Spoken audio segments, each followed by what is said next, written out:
We have lots of crazy conversations, but this time you're invited. You're listening to your favorite mother-daughter duo, the Crozier Girls.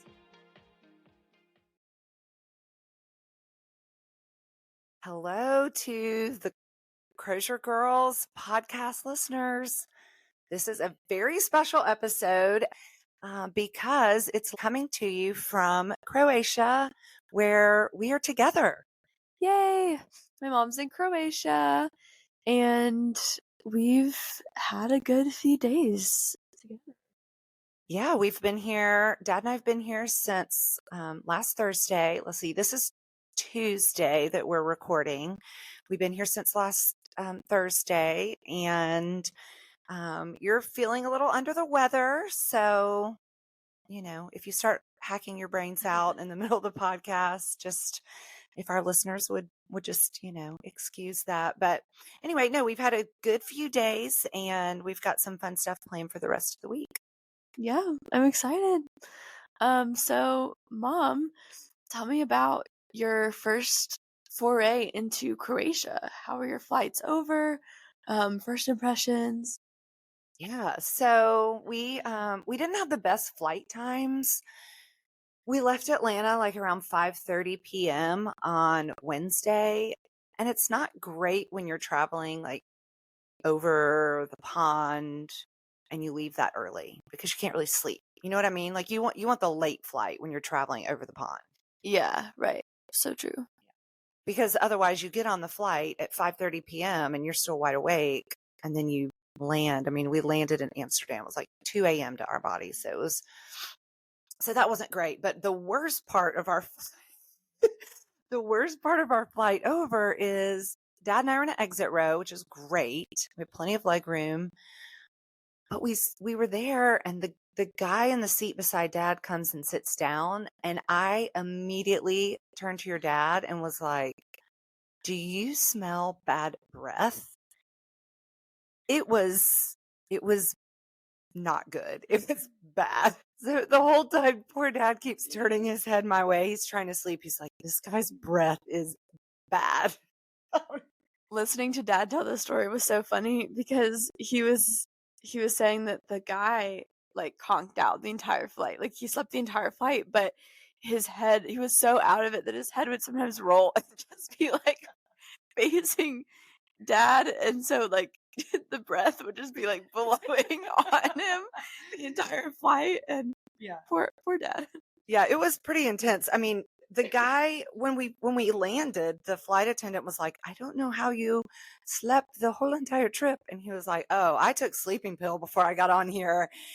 And your dad, bless his heart, was like, "Yeah, for sure." So anyway, that was one thing. And then when we landed, and people, it's so funny to watch people travel. You know what I mean? Like you see the craziest things. But when we landed in Croatia, we were waiting at baggage claim, and we had two suitcases that Dad and I do that are identical. And we've had them for a long time. They're pretty beat up. They don't look great anymore. Well, this lady kept pulling our bags off of the baggage claim belt and inspecting them up and down. And then I guess the first time she realized, okay, it's not my bag, she put it back on. Then she pulled our second bag off, and we were watching her the whole time. And I was like, "Robbie, go over there and tell her that is not her bag." She could not find the name anywhere on it, which, it's on there. It's on the thing. So anyway, we finally got our bags, and this lady got her bag. She's walking out in front of us. Her bag was a totally different color. Like not even remotely the same color as our bags. I have no idea how this lady was confusing our bags. So that was funny. And then Croatia, I mean, we get to customs and there's no customs. Well, that's because I had to explain to them, because they went through Amsterdam. They went through customs in Amsterdam because it's all part of the EU. There's not a separate customs, but I know that was confusing.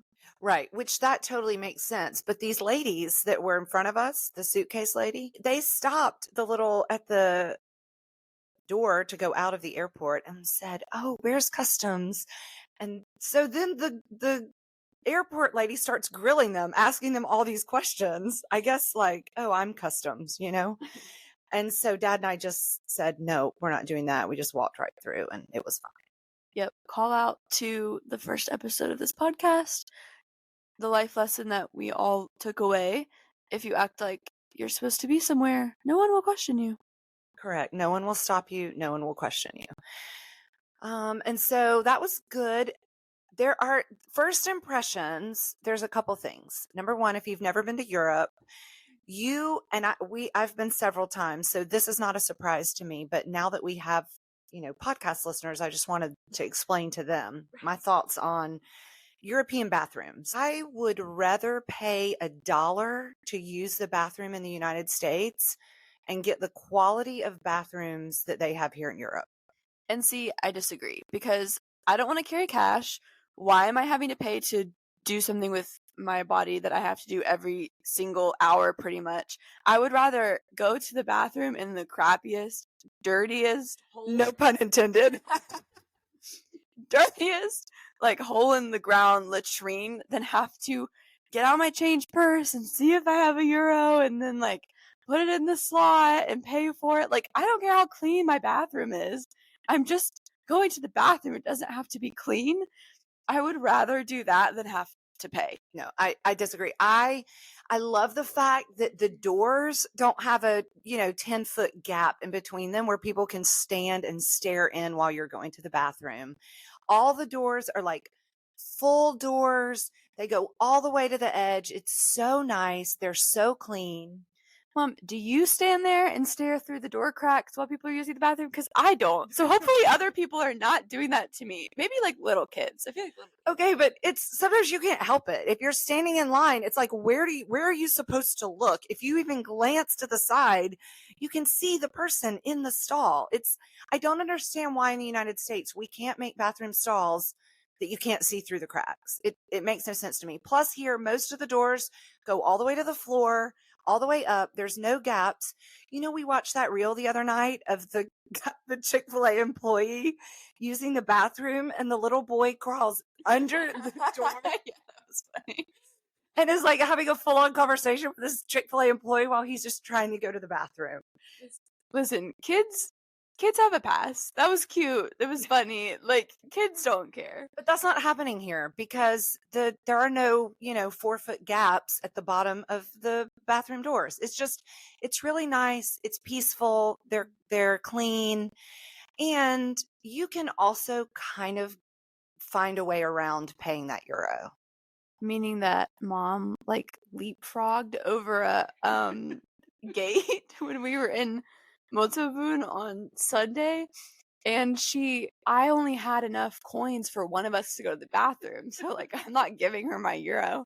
So she's like, well, I'll just hop this gate. So she like climbs over it, not very smoothly. And then like it was high. The gate was high. My legs are long, but man, that was a challenge. And then like some other ladies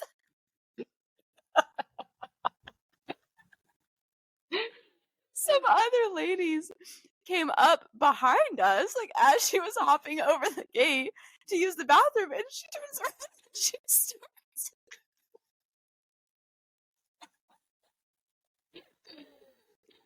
starts like explaining herself. She's like, listen, we didn't have €1. Like, I have to go, there's no one here. And I'm like, Mom, just go to the bathroom. Why are you explaining yourself to these Croatians who don't care? They're just trying to use the bathroom. They don't care that you hopped a gate. Who cares what they think? You're never going to see them again. She's like explaining herself to them, her whole life story. I'm like, Mom, just go to the bathroom. And she's like, okay. So she goes. Okay, let's back up a little. This might have been embellished a tad. It's not embellished. I was like, Mom, just go to the bathroom. I wasn't explaining my life story, but I did feel like they had caught me. I didn't say we're Americans. I don't want to use that as an excuse. But I did say, I'm so sorry. We don't have enough euros. I have to go to the bathroom really bad. And Rebekah literally was like, Mom, stop explaining yourself and go to the bathroom. So, yeah, it was funny. But that's not the only way around. We also found a way around at Motovun that was quite brilliant. We paid €1, and then when I came out, I held the door and Rebekah went in. So, but that only works for specific ones because usually there's like you have to put the coin in the slot and there's like a little turny gate thing, a turnstile, to even get into the bathroom itself. So like usually that doesn't work. True. But then the other day, also on the way back, we were at a gas station, and the handicap, you didn't have to pay €1. So I just used that one, which maybe you're not supposed to do that. So she's over here saying, I would rather pay $1 for beautiful bathrooms, but then she's not even paying $1. She's pretending to be handicapped. She's hopping over turnstiles. I didn't pretend to be handicapped. I walked right in with boldness. Good thing no wheelchair people or nursing mothers needed to get in there. Yeah, so those are our bathroom adventures. I do like a clean bathroom, I'm not gonna lie. Now, I've used my share of pit latrines in Africa, and that's fine too.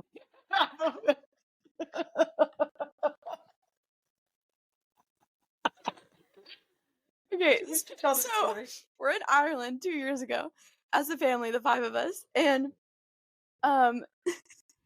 and okay, this is actually like a thing I've like researched before, but some people have this thing where when they're in another country or they're just like around a lot of people who don't speak their language or have an accent, like, and it's actually really cool. It means that dad is like sympathetic and very aware of other people's accents and the fact that they're not his culture and like don't speak English. But dad kind of like adopts their accents. Like when we're in another country, he kind of he'll speak English, but it's like English with anyways, because he looks at these people and he thinks that they can understand his English better if he.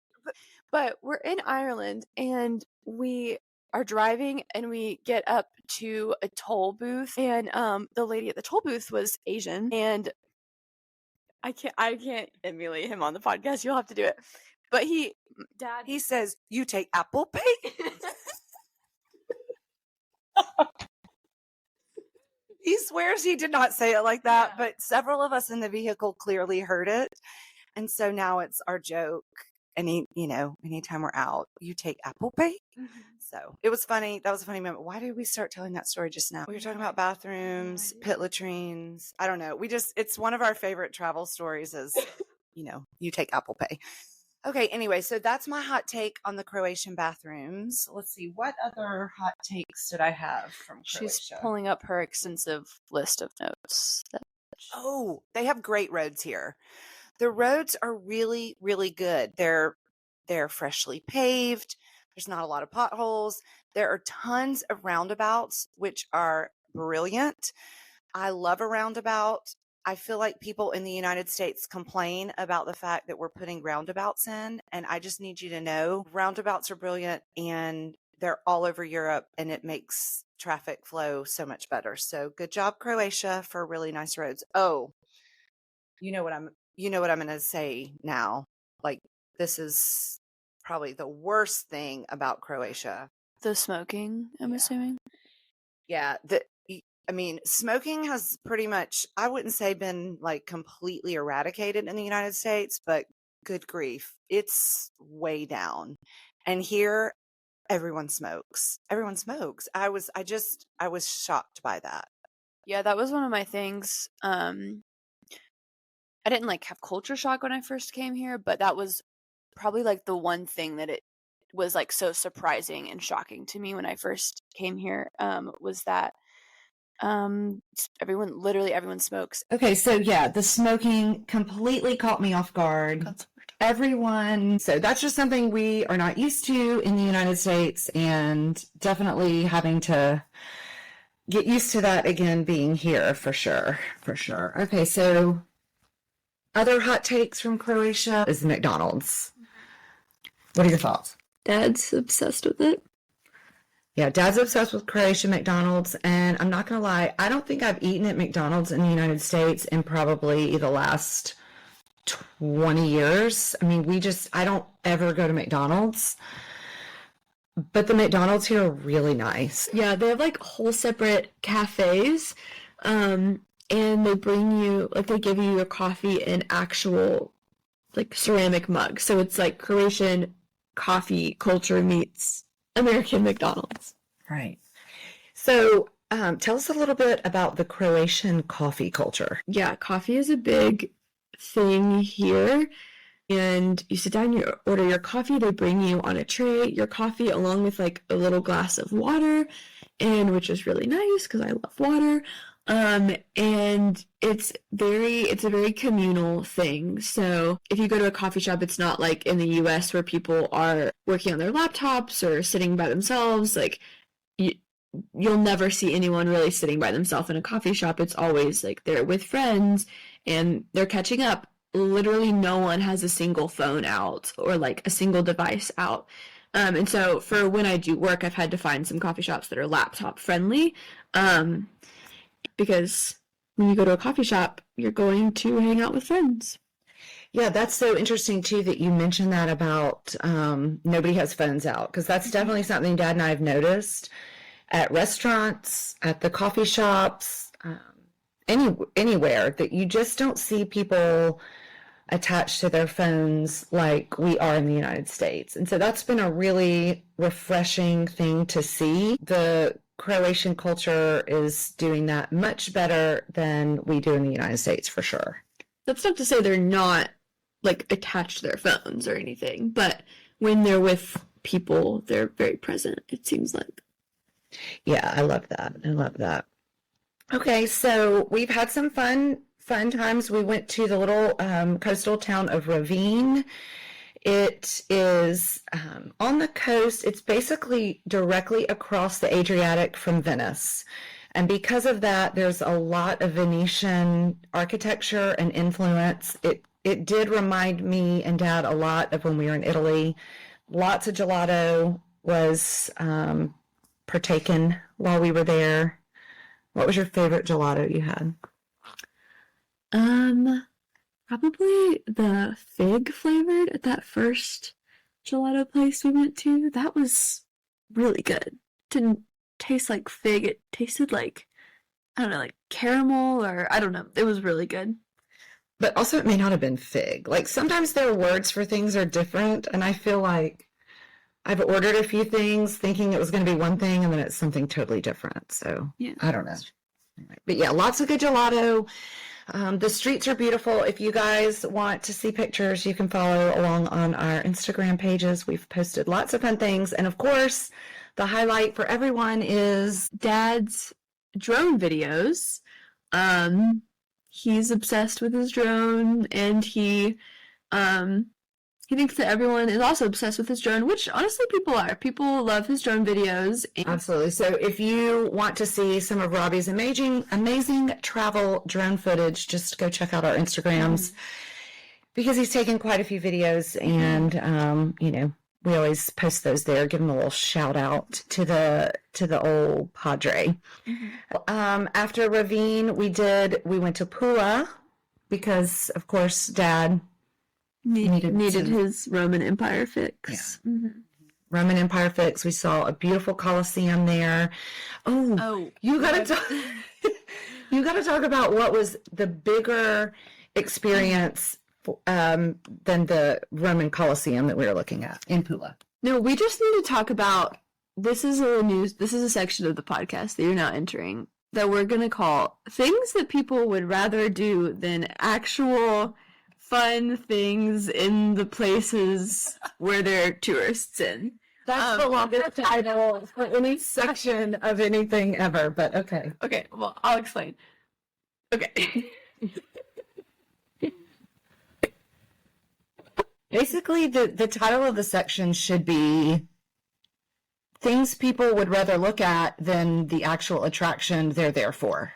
Right, exactly. So we're in Pula, which is a town on the Istrian Peninsula, and it has a huge Roman amphitheater, not as big as the Colosseum, but it's apparently the best preserved one. And there was this, we were in the amphitheater, and we see this, what do you even call that thing that lifts up? Like a bucket truck lift arm thing that was like on a fire truck, I guess if they're like rescuing a cat from a tree and they need to like get up to the tree, I don't know. And people were like watching it like lift. It was just lifting up in the middle of the sky, like not to be next to a building, like there was no purpose for it. And we thought we saw kids in there, and we were like, what is going on? And well, first of all, there was just this crowd of motorcycle guys that were just standing there watching this lift arm go up in the middle of the sky. It was not near anything. It was not near a tree, so no cat being rescued. It was not near a building. It was literally near nothing. And all these men were crowded around just staring at this situation that was happening. Well, and us. Well, I think you and I were more amused that all the men were watching this thing. But then we were like, why is this thing just lifting up in the middle of nowhere? Like, it was very weird. So, anyways, and then later in the day, we are sitting in this park, and we noticed that, like, every fire truck in Pula is in this parking lot. I guess there were no fires happening in Pula on Saturday because all the firemen were bored out of their minds. And Rebekah, you literally said, I kind of hope there's a fire in Pula because I want to see all these fire trucks take off out of this. I was like, someone start a fire in this town. These firemen need something to do because they're all just here. And then we kind of like walked over and looked. There was like a crowd of children and their parents standing in the parking lot, and one fireman had like a little shooter thing. He was like putting on a little show. Water cannon. Like shooting it off and like putting on a little show. People were clapping for him. Meanwhile, behind them, there's this huge like historical thing that was built like before Jesus was born, like literally insane history, and they're just watching these firemen going in the fire trucks. Kids were taking tours and going up in the lift arm thing. So I don't know. So perplexing. And then this happened again. Yeah. Then this whole type situation happened again. Literally that night. So we're sitting in a restaurant, and the street performer comes out. Like, he has like a guitar, a little mic, he sets up, whatever. Comes out to the street, and he's singing his songs, like just an average street performer. I've seen 1,000 of them. They all sound the same. They're all trying to chase their dreams and get money, right? And so they're performing in the streets. Like, a huge crowd surrounds him and stays there. Like, I think maybe if we hadn't eaten dinner, we would have stopped, listened to a song, been like, cool, and moved on. Like, that's what you do with a street performer. You don't make it a concert and, like, stand there. And they were just... These people were fascinated by this. For an hour. They were sitting there for a good solid hour. Like, so much so that we even started thinking maybe he's famous and like doing a little spur of the moment. Your dad thought he was famous, but we were like, there's no way. I even had that thought. I was like, what if he is like well known? Definitely wasn't, because he had a guitar case out for people to put coins in and a little sign that said, "Thank you for helping me follow my dreams." So I don't think he was famous. But then afterwards, people were like taking pictures of him with their kids. Yeah, people were filming him. I'm like, this is just a street performer. Like, why aren't you more fascinated by this guy than like these like beautiful streets and the church on the hill and this like town that you're in? Like, I don't know. It was just so weird. Yeah, it was definitely something interesting. And so we're going to keep our eyes out for this phenomena that we have happened upon. Things people would rather do or see or look at than the actual attraction itself that is unique. And actually, I have another good example of this, which you participated in. McDonald's? No, Cat Alley. Okay, Mom, literally Cat Alley. Cats are different.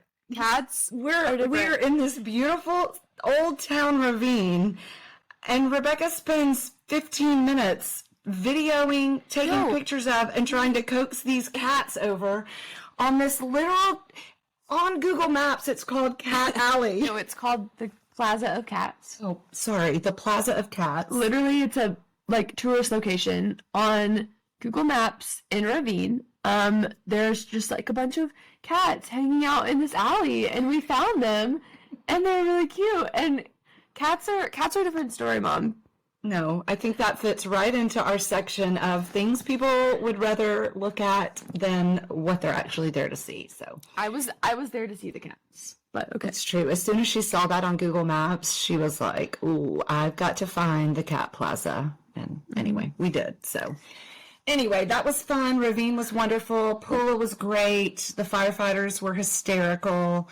And then, let's see, on Sunday we went to Motovun, which is, has interesting history. It's a medieval town way up on a hill, and it's kind of a walled city. There's walls around it.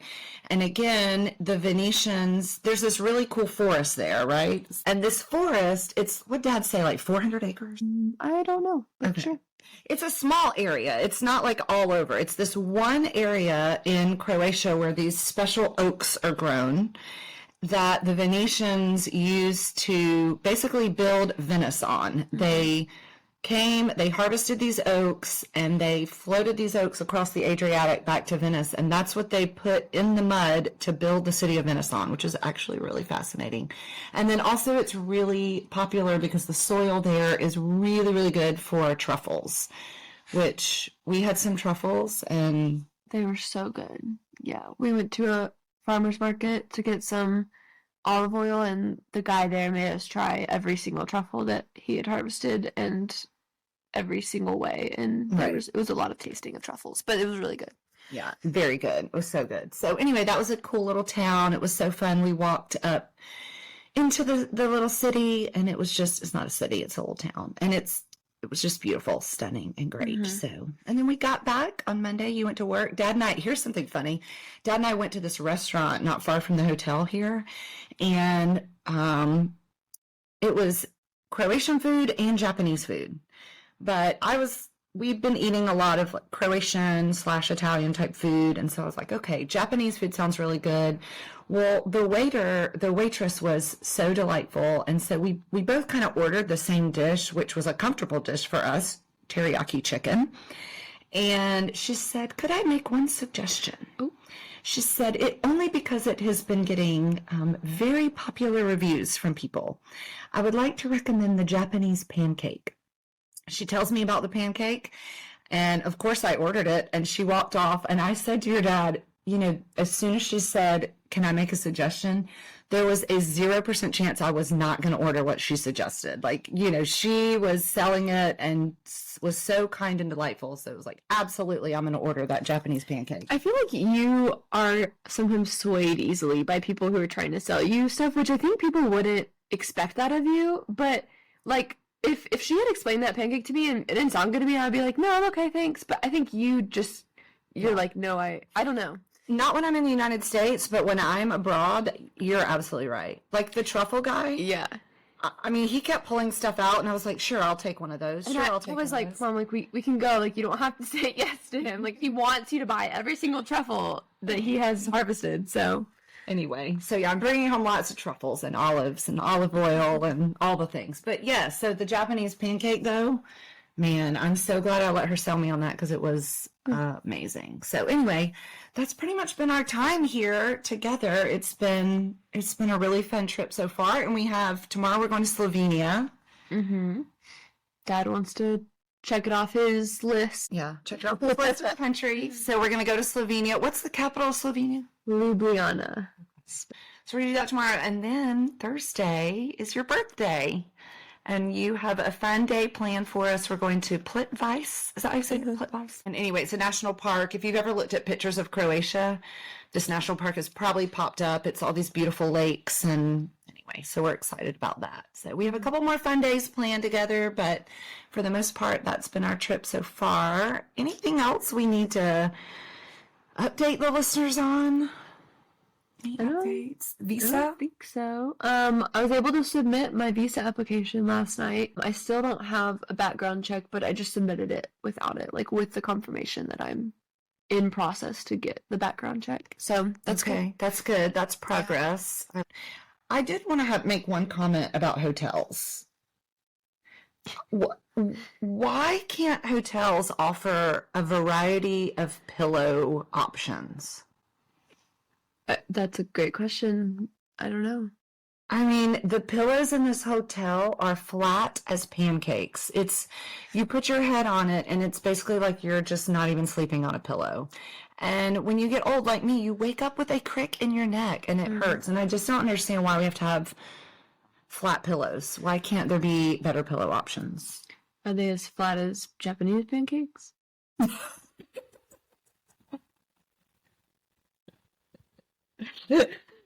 Actually, the Japanese pancake was thicker than these pillows. So that's a problem. Crazy. Do you want to take one of the pillows from my apartment? I may get it tomorrow when we have the car, so you don't have to lug it through town, walk it over here. Yeah, that's not a bad idea, because that was a good pillow that I slept on at your apartment. So I bought that just for you. Yeah. Oh, do you want to tell our listeners about the package that you received and how much it cost you? Yeah. Yes. Is that interesting? I think it's very interesting. Oh, in the package were 2 eggs. My sweet grandparents sent me a package like April 1st. So that would have been before I left for Croatia. That can't be right. That's what they told me, but that can't be right. I think they probably said the 1st of April, Like which beginning of meaning like April. around the 1st of April. Okay. Yeah. And they were hoping you would have it for Easter, Yeah. but you got it on... I got it literally last Wednesday, the day before my parents were supposed to get here, so they could have just easily sent it with my parents. But they sent me a package of an Easter egg with a chocolate Cadbury egg inside it, and then another Easter egg with. It's hard to explain, but our family has this tradition of cracking these eggs on each other's heads, and their confetti comes out, and it gets really messy. They're called cascarones. Mm-hmm. But anyway, so I missed Easter. Like I missed, every year we go to my grandparents' house and do a big Easter egg hunt, all that stuff. So I missed that this year because I was here. So my grandparents sent me that in a package. Well, the package came when you weren't home. And so you had to go to the post office and get it, right? Right. Like, I guess the Croatian post just assumes everyone is just home all day, every day, or someone in their household is. And if you're not home when the package arrives, it's taken back to the post office and you have to go out of your way to get it and then pay. I had to pay 13 euros, so like $16 US dollars to pick up the package just because I wasn't home when they delivered it, which was, super frustrating. Like, I got a letter on my door that said, this is your package number, you have to go pick it up. So basically the moral of the story is don't send Rebekah a package. Right. You could send me a letter, but I don't even know if I'll get that. You have a mailbox, don't you? No, I do, but people keep saying, like, I've sent you stuff and I haven't gotten anything. So it takes a good month. Factor that in if you send me anything. And don't send me a package unless you want to pay for it. Yeah. Anyway, so that's interesting. But shout out to the grandparents for sending you a Cadbury egg and cascarones. Okay, well, we have kept our vast array of listeners long enough, so let's wrap it up with our high point and low point. Do you want me to go first, or you want to go first? Go first, Mom. Okay. My high point is pretty obvious. When we pulled up in an Uber and I saw you standing on that street waiting for us, it was the high point of probably the last 3 weeks for me. It was so good to see your face, to hug your neck. Man, it just felt really, really, really good. So that would be my high point. My low point is probably the same low point you have. Maybe you have a different take on it, but our drive home yesterday from Rovine was terrible.